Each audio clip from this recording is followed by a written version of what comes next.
Ciao ragazzi, oggi parleremo della Danimarca e ci collegheremo con Matteo che vive ad Aarhus da 5 anni. La sua storia con la Danimarca parte da molto lontano, lui già alle superiori aveva fatto un anno di studi in Danimarca, poi alla fine ci si è laureato, adesso ci lavora, famiglia e quindi ci potrà dare tutte le informazioni di cui abbiamo bisogno. Non vi perdete il video, a dopo, ciao! Ciao Matteo, come stai? Ciao Riccardo, tutto bene? Tutto bene? Tu? Tutto bene, grazie. È un piacere conoscerti e averti ospite qui a Italian Globetrotter. Piacere mio, grazie mille per avermi invitato. Prego, ci mancherebbe. Com'è lì in Danimarca? Siamo nell'inverno pieno? Sì, è arrivato l'inverno. Oggi prima nevicata, quindi inizia il vero freddo, sì. Senti, allora, intanto benvenuto a Italian Globetrotter. Prima di parlarci un po' della tua esperienza e poi chiaramente di parlare nello specifico della Danimarca e dirci un po' tutte le cose che ci servono anche per chi magari sta pensando di trasferirsi lì, presentati un po', ecco, anche per chi non ti conosce, raccontaci un po' di te, la tua storia, da dove vieni, qual è tutto il tuo retroterra fino ad oggi, ecco, cosa facevi in Italia e perché, insomma, sei andato via per andare lì in Danimarca. Ok, allora, mi chiamo Matteo, ho 23 anni, fra un mese 24. Sono originario di una città in provincia di Monte Brianza. Semplicemente, dopo aver finito di studiare le superiori, ho deciso di andare in Danimarca. Ma perché, appunto? È stato, diciamo, un percorso strano perché ho studiato alle superiori in un istituto turistico e durante il secondo anno di superiori c'è stata questa professoressa che ha parlato di questa possibilità di fare un anno all'estero. E a quei tempi ero molto impressionato, ammirato dalla Nuova Zelanda e quindi quando ha parlato di sua figlia che era andata in Nuova Zelanda, lì ho detto cavolo, anch'io ci voglio andare in Nuova Zelanda. E allora lì mi sono informato su tutto il processo, come fare a iscriversi e cose del genere, e poi alla fine, informandomi bene, ho visto che il programma che offrivano per la Nuova Zelanda costava tanto, perché comunque la mia famiglia non c'aveva un budget del genere, e in più era offerto solo per 2 mesi, comunque non tutto l'anno scolastico, che quello era il mio obiettivo, cioè fare tutto l'anno scolastico così da non ripeterlo un'altra volta. E quindi, informandomi bene, ho scelto di mettere come opzioni tutti i paesi del nord, perché comunque vedevo i paesi del nord come i paesi più avanti, quindi ho messo nella lista Danimarca, Norvegia, Svezia, Belgio, Olanda, quindi tutti questi paesi insomma, per pura casualità, perché comunque fogliavo questo volantino con tutti i paesi, non lo so perché ho messo per primo la Danimarca e il caso ha voluto che appunto la prima scelta che avevo messo era proprio quella dove sarei andato l'anno dopo e quindi lì in Danimarca ho fatto l'anno vivendo in una famiglia danese, andando alle superiori in una scuola danese, tutte le materie erano in danese e io non sapevo niente del danese. È stato proprio che mi hanno preso e mi hanno buttato, diciamo, in questo mare, questa terra danese e da lì mi sono dovuto, diciamo, abituare a tutti i modi di vivere tutto e devo dire che è stata un'esperienza che proprio mi ha combussolato la vita, ma in un modo positivo. E già, diciamo, anche come metodo di studio e tutto, sono rimasto impressionato perché funziona completamente in un modo diverso la scuola lì, che si basa molto sulla pratica rispetto alla teoria, come in Italia. E allora ho deciso, prima di tornare in Italia per terminare i miei studi delle superiori, già mi ero detto che sarei ritornato in futuro. Ancora non so quando, ma ritornerò. E poi al termine delle superiori, diciamo durante il quarto e il quinto anno, già lì avevo l'idea che se avrei fatto l'università non l'avrei fatta in Italia, ma l'avrei fatta in Danimarca. E questa idea era per il metodo di studio diverso, che preferisco molto di più il metodo danese rispetto a quello italiano. E allora lì, senza pensarci troppo, avevo praticamente già deciso, quindi già dal quarto al quinto anno ho preparato tutto quello che mi serviva per iscrivermi e tutto, e da lì sono partito, insomma. Appena finito le superiori, poi ad agosto sono partito Subito. per la Danimarca. Ora che appunto parlavi anche poi di università, visto che te hai fatto l'università anche lì, poi ti farò anche qualche domanda su quello, per magari far sapere un po' anche ai giovani come funziona lì. E poi dopo te da lì praticamente ti sei laureato in Danimarca. Sì, sono ancora studente perché non ho ancora finito il mio percorso di studi, perché ho fatto la triennale, sono laureato dalla triennale, ma adesso sono quasi al termine della magistrale, ho appunto solo la tesi da scrivere. A giugno presumibilmente finirò anche la magistrale. Cosa stai studiando? Finanza, sarebbe Finance and International Business il corso. Tanta roba, eh? Sì.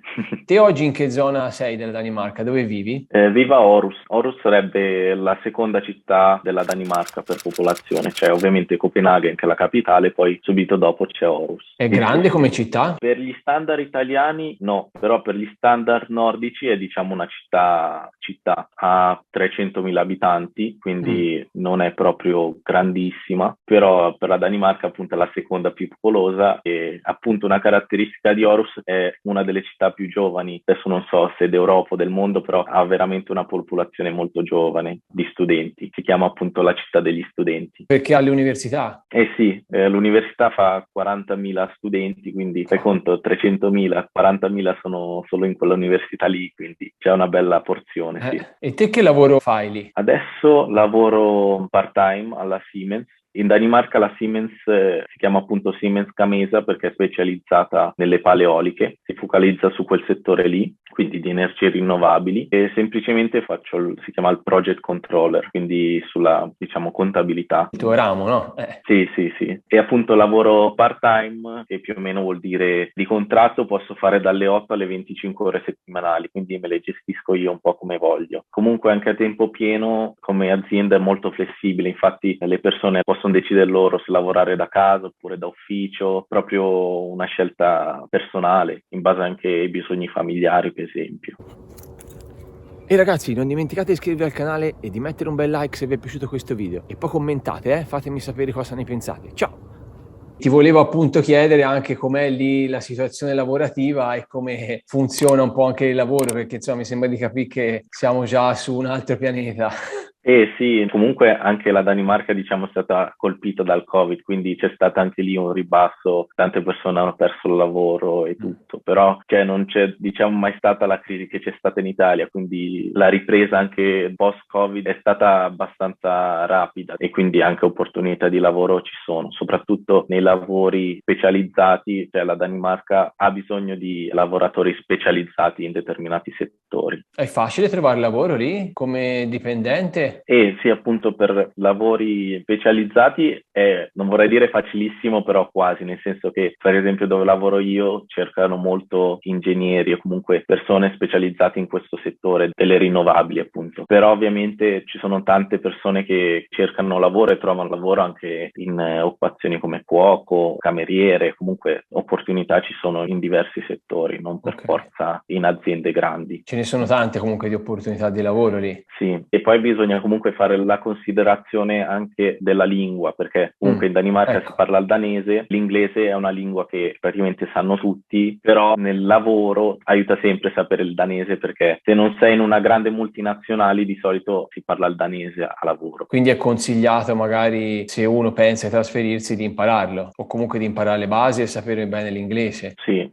diciamo che con l'inglese te la cavi, perché comunque se trovi un lavoro in una multinazionale o se lavori come cuoco, l'inglese di solito basta e avanza. Però se appunto cerchi, diciamo, di fare carriera o comunque farti una famiglia in Danimarca, allora il danese diventa praticamente necessario da sapere. Sempre per quanto riguarda il lavoro da dipendente, te consiglieresti a uno che anche non è specializzato di venire lì, il lavoro lo trova, oppure è comunque sempre richiesta una specializzazione e è sempre meglio averla? No, non necessariamente. Secondo me, se uno ha voglia di fare, secondo me lo trova il lavoro. Poi anche in Danimarca la cosa che mi ha stupito a me è che ci sono persone che iniziano a studiare, cioè per esempio fanno i loro percorsi di studi, poi lavorano, poi non lo so, a 35 anni dicono voglio fare, non lo so, la designer, allora iniziano a studiare per fare la designer, o voglio fare l'architetto, allora iniziano a studiare per fare l'architetto. Non c'è, diciamo, un'età limite per mettersi in gioco in Danimarca, anche questo è una è bella bello. cosa, dai. Sì. Cosa positiva. E se invece uno volesse aprire un'attività in proprio, ci sono delle restrizioni particolari per un italiano, come magari ci possono essere in altri paesi, oppure uno può venire lì tranquillamente a aprire un'attività? E poi ecco, se magari sai anche se è costoso oppure no, e anche a livello magari di tassazione, comunque di costi diciamo vivi che ha un'attività, se rispetto magari all'Italia sono più alti, oppure se è tutto più facile e anche un po' meno costoso. Sì, infatti è abbastanza, diciamo, un altro mondo. Qua l'azienda si apre su internet, nel senso basta che vai sul sito dove si aprono le aziende e lì basta che schiacci un bottone e la apri, cioè nel senso, se vuoi aprire un'azienda individuale, quella lì non ha neanche costi di nessun genere. Io per esempio ho fatto un esperimento, ho aperto questa aziendina mia per vendere dei prodotti e l'ho creata in 448 senza bisogno di commercialista né niente, e ho dovuto pagare solo 100 euro, 90 euro, una cosa del genere, che appunto era una specie di SRL. E poi non credo che ci siano restrizioni in particolari per stranieri. Comunque c'è la società a responsabilità limitata che mi sembra che servano, non mi ricordo, 7.000 o 10.000 euro di capitale, diciamo, per aprirla. Puoi da tenere, non da pagare, ovviamente. Certo. Lì com'è? È un paese che ha una tassazione bassa? Sempre per attività in proprio, si parla? Per l'attività in proprio si paga il 27% sui profitti, mi sembra di sì. E poi l'IVA del 25%. Le tasse al 20 e qualcosa per cento è buono, insomma. Un po' di guadagno ti rimane in tasca, magari uno, ecco, ci si può creare un futuro un po' più solido, ecco. Sì, dal punto di vista delle tasse per l'azienda, diciamo, ci sono, però non sono così elevate come in Italia. Insomma, già il fatto che puoi iniziare con costi bassi, che già qua se inizi già solo di quello, commercialista, notaio, eccetera, migliaia di euro volano così, come se niente fosse. Quindi è buono, no? Da dipendente invece si guadagna bene lì, gli stipendi base, un po', faccio un po' qualche esempio, ecco, per far capire anche a chi magari volesse trasferirsi lì con un lavoro da dipendente all'incirca che differenza c'è, ecco, con l'Italia. E direi 2 o 3 volte lo stipendio italiano, più o meno, almeno 2 o 3 volte quello che si guadagna in Italia. Di media sì, è quello. Okay. C'è da dire che comunque il costo della vita è un po' più alto, però comunque se vivi in una grande città italiana, secondo me il costo della vita non è così distante da quello danese. Sì, ecco, appunto, poi va rapportato anche al costo della vita. Le tasse da pagare sono alte comunque sugli stipendi, perché sono, diciamo, l'8% che quello è base, quello si paga sempre. Poi c'è, diciamo, una cosa che è più o meno il 38% sopra l'8%, e poi se superi, se ti dico in euro, 70.000 euro all'anno, su quella percentuale che guadagni più di questi 70.000, allora ti aggiungono ancora un 15%. 8 più 38 e più eventuali 15. Sempre meno dell'Italia, però comunque non è poco, insomma, forse è meglio aprire un'attività in proprio allora. Sì, quasi quasi. Quasi quasi, anche sì, perché insomma, in proprio hai detto che si apre veloce, senza costi alla fine. Le tasse sono un po' più basse, sono sul 20 e qualcosa, in più, insomma, sei il capitano della tua nave, quindi no? Il massimo che ti possono prendere di tasse da dipendente è, mi sembra, il 52%. Sopra quello non possono andare, che comunque è una bella soglia. Tipo qua all'incirca, qua forse un po' di più, ma insomma. E sempre parlando di questa cosa del costo della vita, ci puoi fare qualche esempio, magari quanto può costare una casa in affitto o magari per comprarla, oppure i costi, diciamo, vivi, tipo le bollette, la spesa, queste cose qui rispetto a qua? Sì, allora partendo dall'affitto ti faccio l'esempio mio, che più o meno vivo a 5-6 chilometri dal centro di Aarhus, pago 900 euro al mese, che sono per un 50 metri quadri, cioè 2 camere più la cucina e il soggiorno insieme. Come se fosse, diciamo, un affitto in una città italiana, anzi, forse anche meno. Io vivo in campagna, non lo so, 900 euro si prende una casa sola in affitto qua, in Toscana. Non è tantissimo come affitto, dai. Vabbè, Copenaghen è un'altra storia. Se qua costa 900, a Copenaghen costa 1800, quindi di solito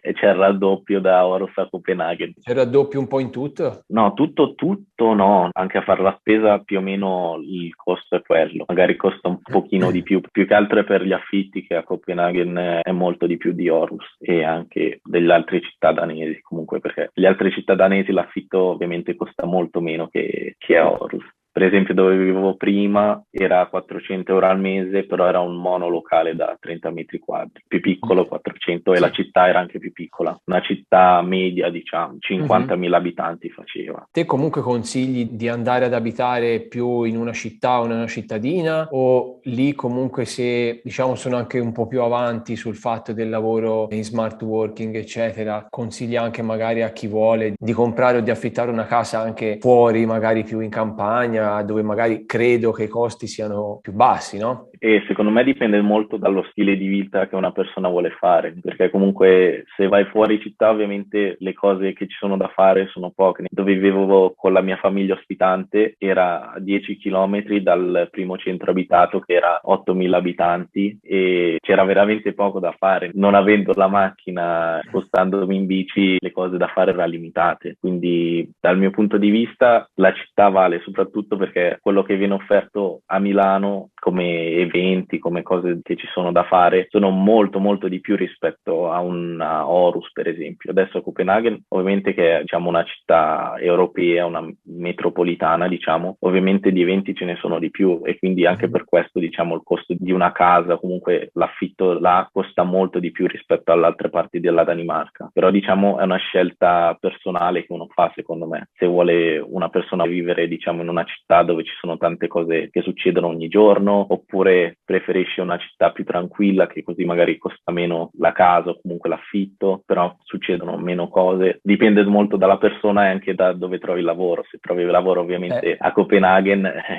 a meno che non fai appunto lo smart working, devi andare lì. Comunque penso che le città lì, anche quelle un po' più grandi, insomma, sono molto più vivibili rispetto a qua in Italia, c'è meno caos, no? Sì, anche Copenaghen per esempio ha molte zone verdi, zone all'aperto, quindi c'è la zona residenziale che è più tranquilla per esempio e poi c'è la zona dove c'è diciamo il casino ovviamente di una città. Stessa cosa a Aarhus, anzi a Aarhus c'è diciamo la parte rumorosa, però comunque ci sono tantissime zone dove puoi fare, non so, passeggiate, perché Aarhus è vicino al mare, puoi anche fare una passeggiata sulla spiaggia, tranquillo. Comunque non è la spiaggia che c'è in Italia, però ci sono anche lì le spiagge. Sarà freddina l'acqua lì, Sì, non ho mai provato a fare il bagno in Danimarca, quindi non saprei dirti. Qua va molto, tra l'altro, fare il bagno a Capodanno, ecco, nel che mare coraggio.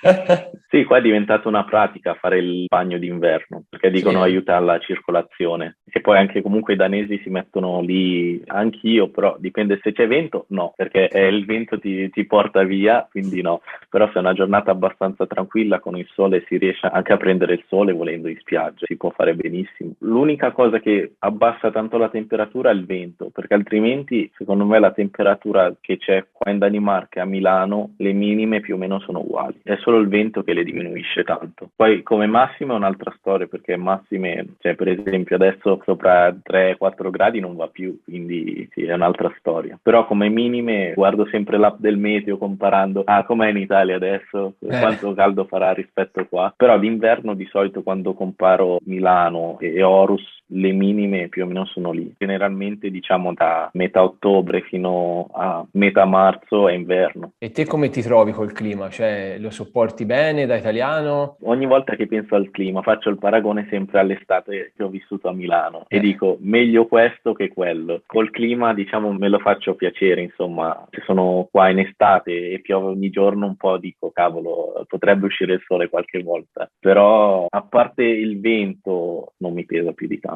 Preferisco questo che l'acqua estiva a Milano.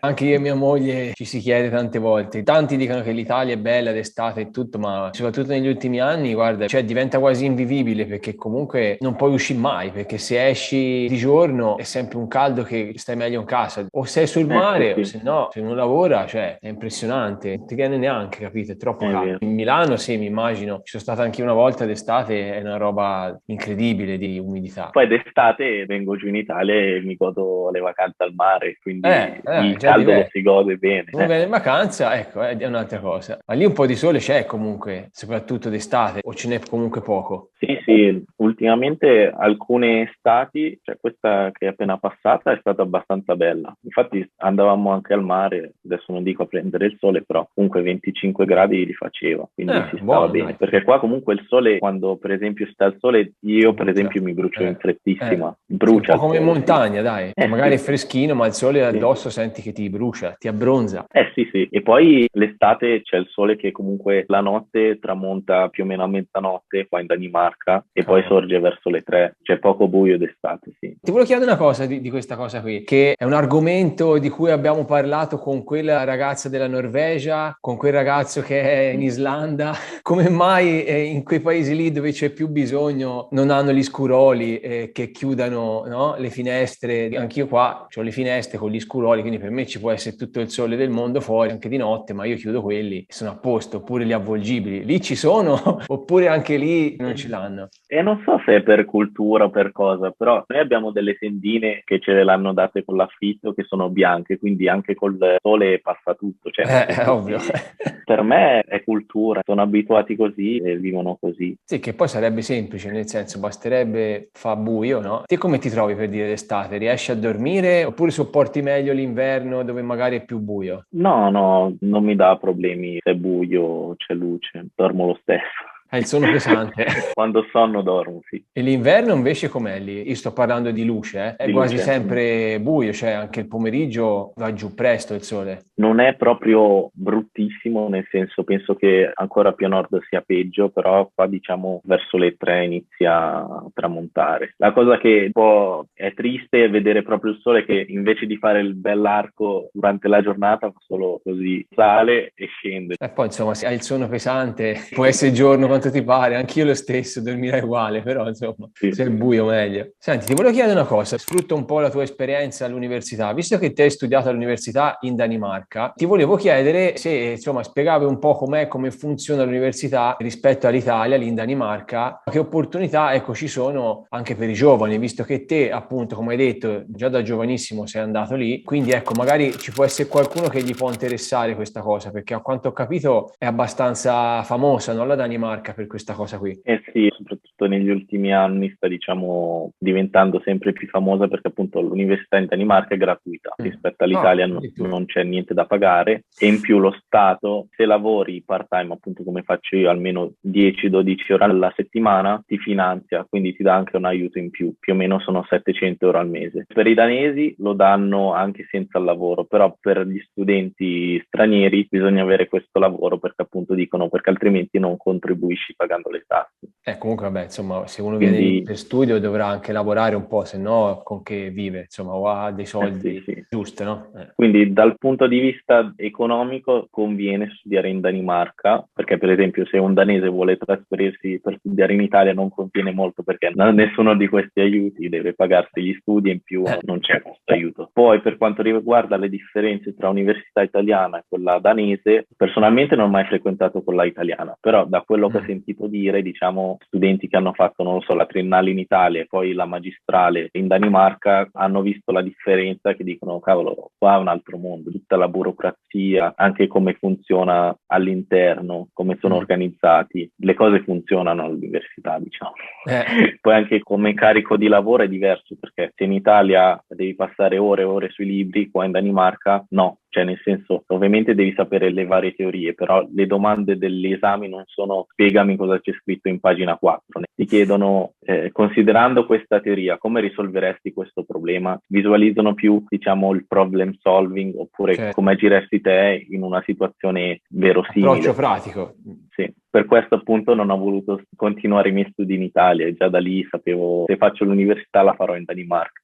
Ci credo. Era la mia idea già a quei tempi, sì. Ma ci sono dei requisiti oppure per chiunque vuole venire lì è libero? Basta fare la richiesta, diciamo ovviamente devi avere tutti i documenti che richiede l'università, ovviamente a numero chiuso ti possono accettare o rifiutare, però comunque tutto il processo diciamo è più o meno simile a come sarebbe in Italia per l'iscrizione. È un po' diciamo in anticipo rispetto all'Italia perché a metà marzo devi già mandare richiesta, quindi se stai facendo il quinto anno di superiori già a metà marzo di quell'anno devi fare richiesta se vuoi iniziare a settembre. E per la lingua? La lingua appunto i corsi sono offerti in danese e in inglese, però ovviamente se vuoi studiarli in danese è tosta, cioè dovresti venire prima qua, impararti il danese, fare un esame di danese, mentre per l'inglese serve un livello di C1, quindi comunque un livello abbastanza alto di inglese, tra i requisiti che richiede l'università. Ci sono alcuni corsi in inglese, soprattutto le magistrali però. Le triennali ci sono corsi in inglese però non tantissimi. Da questo punto di vista stanno cercando addirittura di ridurli quelli in inglese perché dicono che ci sono troppi studenti ultimamente che vengono in Danimarca solo per il beneficio dello studio gratuito e poi ritornano nel loro paese. Perché l'obiettivo della Danimarca sarebbe appunto quello di attrarre studenti per poi trasformarli in forza lavoro. Però appunto vedendo questo fenomeno stanno diciamo diminuendo le triennali. E te consiglieresti consiglieresti per l'università? Quale città? Quella dove sei te o anche ce ne sono altre? Direi che comunque Aarhus come città per studenti secondo me va benissimo, nel senso c'è Perfetto. tanta gente giovane, tanti studenti internazionali, anche tanti italiani volendo. Stessa cosa per Copenaghen, anche a Copenaghen ci sono tante persone internazionali, tanta gente italiana anche. E poi per esempio io la triennale non l'ho fatta a Aarhus, l'ho fatta in quella città di cui ti parlavo prima, da 50.000 abitanti, che praticamente era sempre la Aarhus University, quindi l'università di Aarhus, però una sede in un'altra città. E diciamo quell'esperienza della triennale mi ha aiutato molto perché era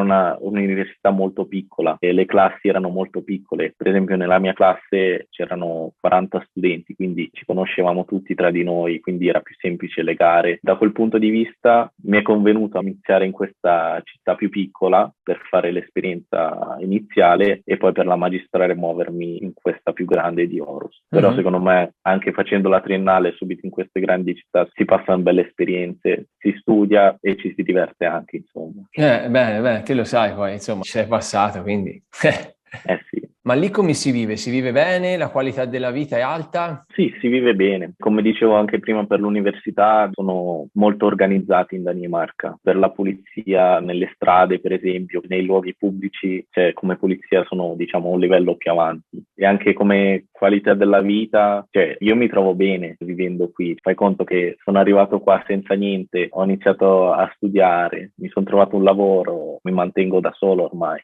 Poi adesso che mi sono sposato, ho avuto un bambino e riusciamo a mantenerci da soli, quindi come qualità della vita ce la caviamo benissimo anche se siamo io studente lavorando part-time e mia moglie semplicemente adesso è in maternità, ma anche prima lei era una studentessa. Anche lei lavorava part-time, adesso è in maternità e quindi riceve lo stipendio di maternità. E comunque riuscite a vivere bene? Sì, come qualità della vita, cioè viviamo con una famiglia. Ovviamente non è che abbiamo le tasche piene di soldi, ce la caviamo giusto per cavarcela, non è che facendo part-time guadagniamo come full-time. Per qualità della vita ce la caviamo e viviamo bene. E poi un'altra cosa che in Italia mi pesava molto era la burocrazia, imposta al comune, queste cose qua che veramente pesano tanto per una persona. Qua in Danimarca è tutto online, quindi ti levi un peso. Puoi fare tutto online? Per quello, sì. Tanta roba, si evita ore, file, prendere la macchina, andare negli uffici, mamma mia. Infatti ogni volta che vado alle poste in Italia mi viene il magone. Ci credo.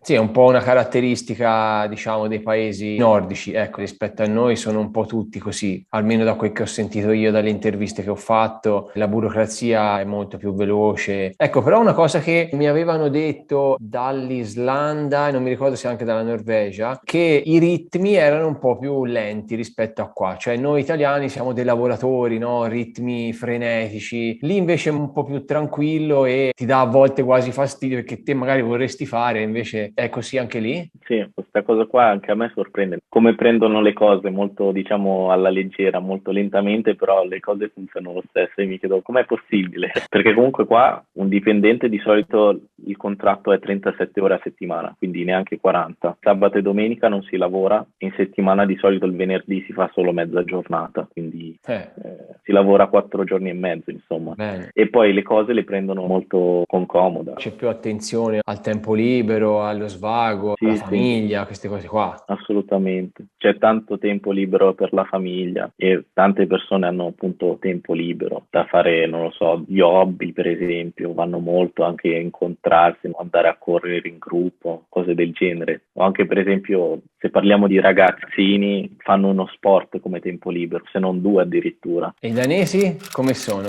rispetto anche agli italiani? Sono danesi. Io non sono un tipo da stereotipi perché ogni volta che mi incontrano mi chiedono non sembri italiano perché sei un po' timido, sei un po' introverso. Poi dico, vabbè, non tutti gli italiani sono così. Allo stesso modo i danesi, la maggior parte sono introversi o comunque hanno il loro, diciamo, cerchio di amici e poi con gli estranei non parlano tanto. E anche fare amicizia con i danesi è un problema per noi italiani anche. Sì, Sì. perché di solito i danesi, i loro amici sono quelli con cui hanno passato le scuole insieme, magari colleghi di lavoro, ma in generale hanno queste amicizie di lunga data con cui loro si trovano bene, però non hanno tantissimi amici all'esterno di questa cerchia, diciamo, non vanno a cercare altre amicizie. Questo è anche un motivo per cui magari tante persone che vengono qua, anche se hanno un bel lavoro e tutto, decidono di ritornare nel loro paese perché appunto non riescono a integrarsi pienamente nella società. Sono un po' più freddi anche. Sì.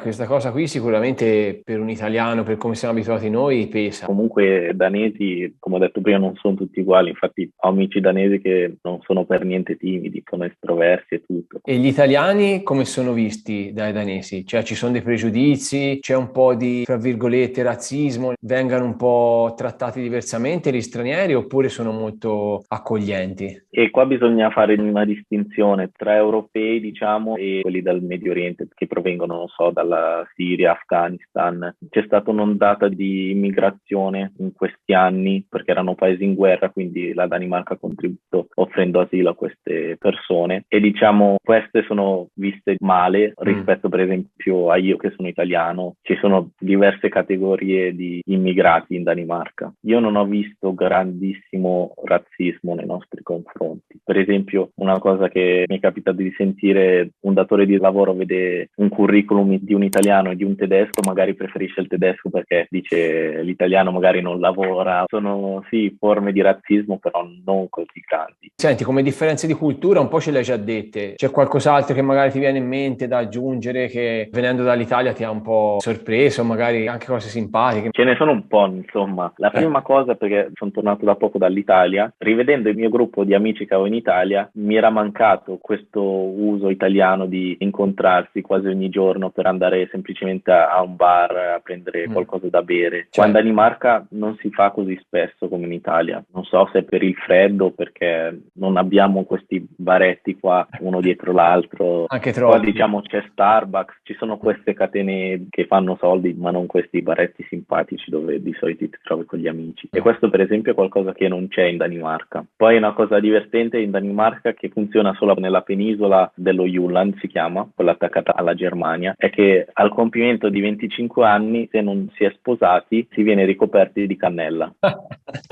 Da testa ai piedi. E dove ti mettono? In una vasca? Ci sono persone molto creative, comunque di solito o ti attaccano a un albero o a un palo della luce, alcuni ho visto addirittura che li prendono con una gru, ce ne sono di tutte e di più. E diciamo che c'è appunto questa differenza tra l'isola di Copenaghen e questa penisola qui, perché a Copenaghen è più, diciamo, città metropolitana, mentre dove sono io è più di campagna con dei centri vicino. Sì, c'è la città, però c'è sempre questa zona, diciamo, rurale intorno. Le città, la Danimarca in generale è un paese che è attento all'ambiente, alla natura? Direi di sì, però una cosa che mi sorprende molto è che, per esempio, secondo me la differenziata per come si fa in Italia si fa meglio che in Danimarca. Davvero? Sì, chi la fa bene. Da dove vengo io, per esempio, mia mamma vedo che la deve fare proprio scrupolosamente la differenziata. Sì, in Per esempio, teoria deve essere così. Per esempio vedo sui cartoni del latte o su comunque le confezioni di plastica c'è scritto dove dovresti buttare quella pattumiera lì, però in Danimarca non c'è fino a quel punto. Uno volendo potrebbe buttare tutto nell'indifferenziata e nessuno gli direbbe niente. Forse perché sanno che la gente non lo fa, perché sono precisi. Sì, può essere.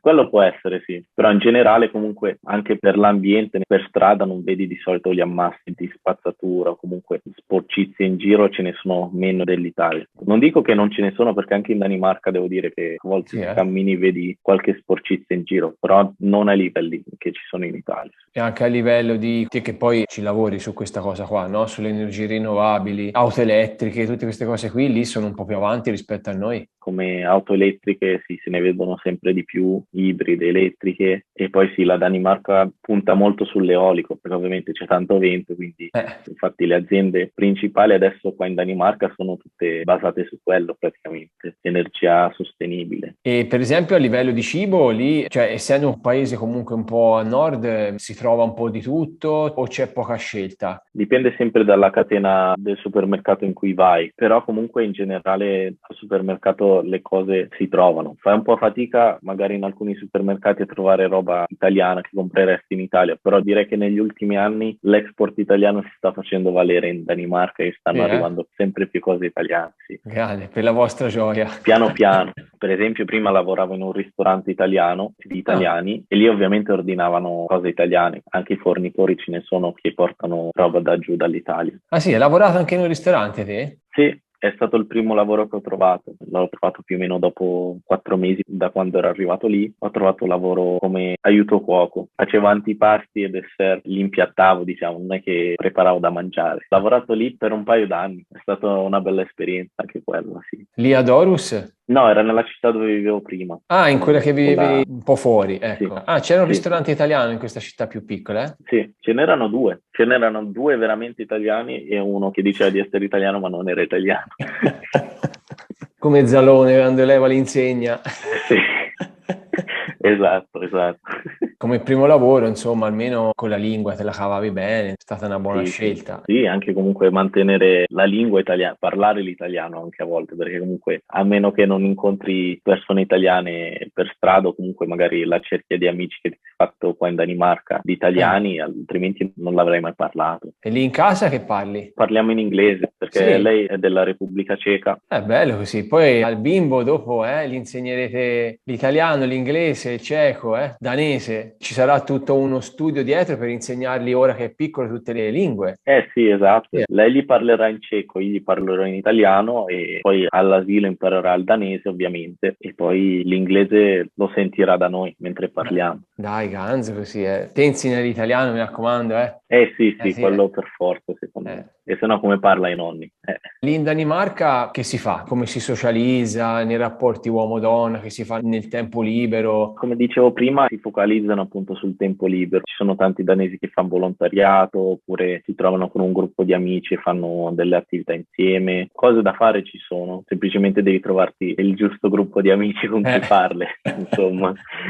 E poi come ho detto prima dipende da città a città, perché le città più grandi è molto più semplice socializzare che magari in città più piccole, dove magari un italiano che arriva lì non sapendo il danese fa molta più fatica a integrarsi. Tutti gli altri, se sono danesi, è un po' più complicato, anche magari non so se in un gruppo e tutti tra di loro parlano in danese, te sei l'unico che non capisce, mentre magari in una città più grande incontri gente, non lo so, italiana, spagnola o anche di altre nazionalità, è più semplice socializzare, farsi degli amici e cose da fare durante la giornata. E senti, come sicurezza, che è una domanda importante per chi si vuole trasferire all'estero, è un paese sicuro la Danimarca? Direi di sì, perché sinceramente non mi sento mai in pericolo, ma anche se chiedi a qualche ragazza della mia età o anche di qualunque età ti dirà che non ha paura neanche a andare in giro la sera da sola. Da quel punto di vista è molto sicura la Danimarca come paese, sì. Anche lì si lascia tutto aperto, la macchina, la casa?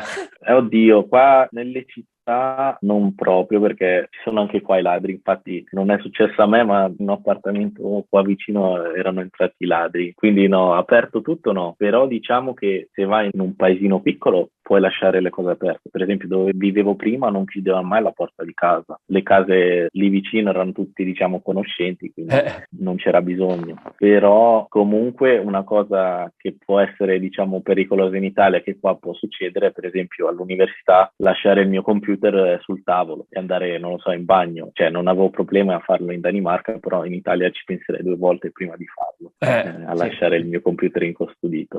Volevi dire che lì si può fare tranquillamente? Sì, si può fare.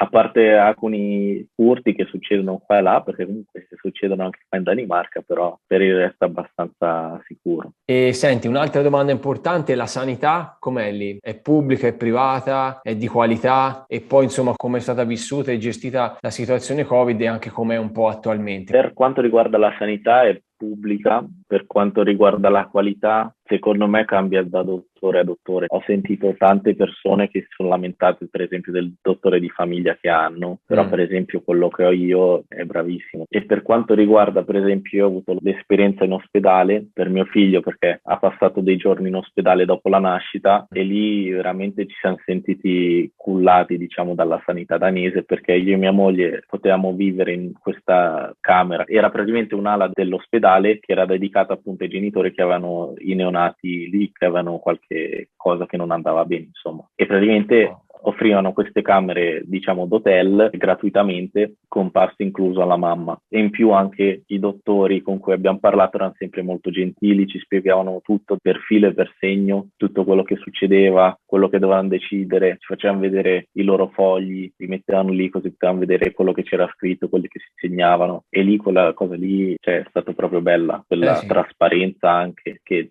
ci dicevano tutto e potevano chiedergli qualsiasi cosa di qualsiasi genere e loro erano sempre gentili e super bravi. Riguardo al Covid mi avevi chiesto come era stata gestito. Qua in Danimarca ovviamente non è stato forte come in Italia, soprattutto adesso non mi ricordo tutta la cronologia di quello che è successo perché col Covid ne sono successe di ondate, però da quello che mi ricordo all'inizio non è stato colpito forte come in Italia e infatti non c'è mai stata una chiusura totale come in Italia, non c'è mai stato il lockdown totale, anche la mascherina è stata introdotta molto più tardi e però i casi non aumentavano così tanto. Questo settembre avevano detto addirittura che il Covid non era più considerato come pandemia, era considerato come una malattia normale, però questo è durato solo fino a poco tempo fa perché poi ovviamente pensavano che con i vaccini si sarebbe sistemato tutto, invece i casi piano piano sono ritornati a aumentare con l'arrivo dell'inverno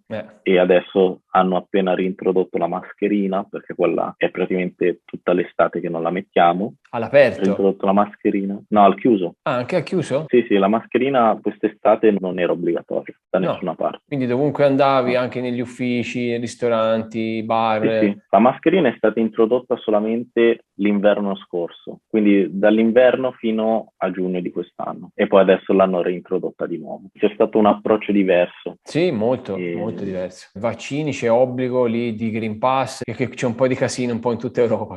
Sì, anche il Green Pass l'avevano tolto, però l'hanno appena reintrodotto, però comunque il Green Pass è tutto, cioè nel senso può essere il vaccino, può essere che sei immune dato che sei stato contaminato prima, oppure che hai fatto il tampone, insomma.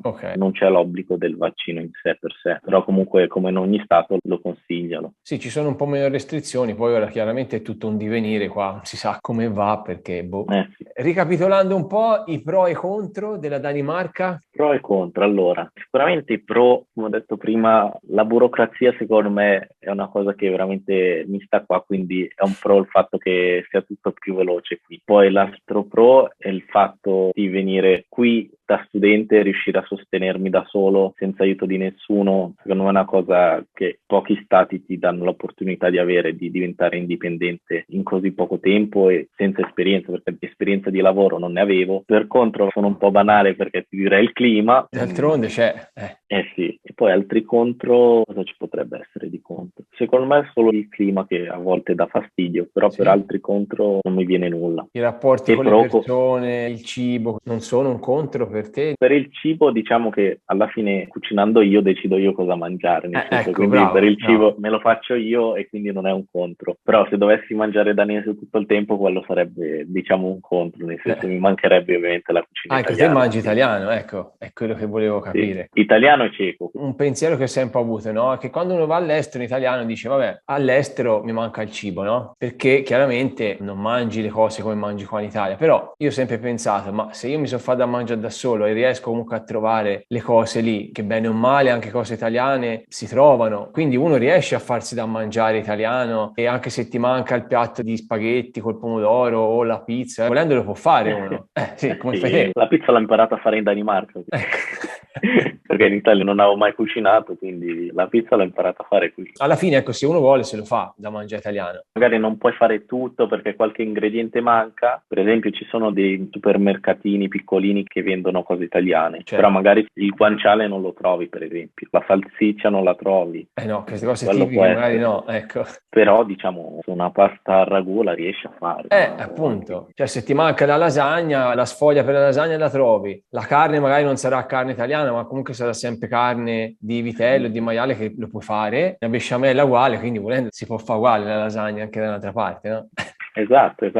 Vai, continua pure ora con i tuoi pro e contro. Ora io scusa, ti ho interrotto un attimo. Dal punto di vista del rapporto sociale con le persone, secondo me, cioè, vedo dei pro e dei contro da tutte e due le parti. Ovviamente mi manca il gruppo di amici che ho in Italia, anche le abitudini che avevo con loro, però allo stesso tempo mi piace anche a volte come se la godono, diciamo, gli amici qua in Danimarca, come passano il tempo loro. E poi altri pro, e come ho detto prima, l'organizzazione che c'è in Danimarca, il modo in cui le cose funzionano, come dovrebbero funzionare. Quando per esempio il treno è in ritardo, loro si scusano ogni volta perché per loro è come una mancanza di rispetto se il treno ritarda, ti dicono scusa e c'è il rimborso, se è più di mezz'ora di ritardo ti rimborsano il biglietto. Qua sarebbe tutto un rimborso. Infatti, non completamente, però parte del biglietto te lo rimborsano. Come si diceva prima, sono precisi. Te comunque lì in Danimarca sei felice o torneresti in Italia? Adesso sono felice qui, sono appena tornato dall'Italia che ho fatto qualche giorno lì, tutti mi chiedevano ma hai voglia di tornare in Italia, vorresti stare lì? Ho detto per ora ho famiglia, ho lavoro, mi trovo bene qui, finché tutto va bene come sta andando adesso non me lo pongo mai l'idea di tornare in Italia, perché come la vedo adesso l'Italia vedo come un posto dove sono nato e cresciuto, quindi è bellissimo ogni volta tornarci perché famiglia, amici, è sempre bello vederli, ma vedo la Danimarca come la parte della vita che ho adesso, quella in cui vivo adesso e quella in cui vivrò nei prossimi 3-5 anni, 10, chi lo sa. E ti manca qualcosa dell'Italia oppure diciamo bene o male hai tutto e stai bene anche così? I contro della Danimarca potrebbero essere sostituiti dai pro dell'Italia, il clima un po' migliore d'estate, non l'afa di Milano. Per esempio a me in Italia piaceva il periodo di maggio dove diciamo si stava bene, faceva caldo, però non era l'afa. E quindi direi il clima mi manca tanto dell'Italia, comunque a volte anche lo spirito italiano a volte manca. Quando vado in Italia ogni volta mi sento diciamo il benvenuto, cosa che in Danimarca non si sente sempre dalle persone. In qualsiasi paese uno vive non è che si può avere tutto perfetto, no? Chiaramente uno deve un po' ponderare le cose che contano di più. Se in un paese ce ne sono di più e si sta meglio, chiaramente alle cose che magari sono un po' peggio uno non ci fa caso. Sì, ovviamente in ogni paese ci sono i pro e i contro, poi decidi te quali pro valgono la tua vita. Sì. Bene, io diciamo che con le domande ho finito. Se poi chiaramente volete saperne di più sulla Danimarca, perché non si è parlato ovviamente di tutto, Matteo ha anche un canale YouTube, tra l'altro fatto benissimo, dove spiega tante cose e dà anche tante informazioni appunto sulla Danimarca, quindi ecco vi suggerisco eventualmente di seguirlo. Posso lasciare comunque anche i tuoi contatti se qualcuno ti vuole chiedere qualcosa nello specifico, Matteo? Certo, ovviamente. Che chiaramente lui ci vive e quindi sa benissimo rispondervi in base a cosa voi volete sapere. Un po' su tutto, visto che lui ci ha studiato da giovanissimo, ora ha famiglia, ci lavora, nonostante sia giovanissimo ha già passato tutti gli step, insomma, e quindi ecco, vi può aiutare un po' a 360 gradi. Quindi io lascerò i suoi contatti sia di YouTube che di Instagram e poi chiaramente vi ricordo di mettere un bel like se vi è piaciuto questo video, ovviamente no, ci vuole. Sì, ci vuole il pollice in su. Un bel pollice in su. Vi ricordo di iscrivervi al canale, insomma, se ancora non l'avete fatto, per non perdervi tutti i prossimi video con i nostri Italian Globetrotter in giro per il mondo. Poi, insomma, se avete delle domande, avete qualcosa da chiedere, potete anche chiedere direttamente nei commenti che io vi risponderò. Bene, Matteo, io ti ringrazio veramente tanto per essere stato mio ospite. Grazie a te. Italian Globetrotter. È stato un piacere, spero insomma di risentirti. È stato un piacere anche per me e grazie mille per avermi fatto queste domande, anche per me, per ricordarmi le cose della Danimarca, che mi piacciono e che non mi piacciono, e cosa mi manca dell'Italia. Ti auguro il meglio a te, a tutta la tua famiglia, la tua nuova famiglia, un bel abbraccione anche al piccolino dall'Italia. Grazie, un abbraccione caloroso a tutta la famiglia. Grazie mille e auguri per il canale. Grazie. Un salutone al nostro Italian Globetrotter dalla Danimarca. Ciao Matteo, viva l'Italia e gli italiani. Ciao. Ciao Riccardo.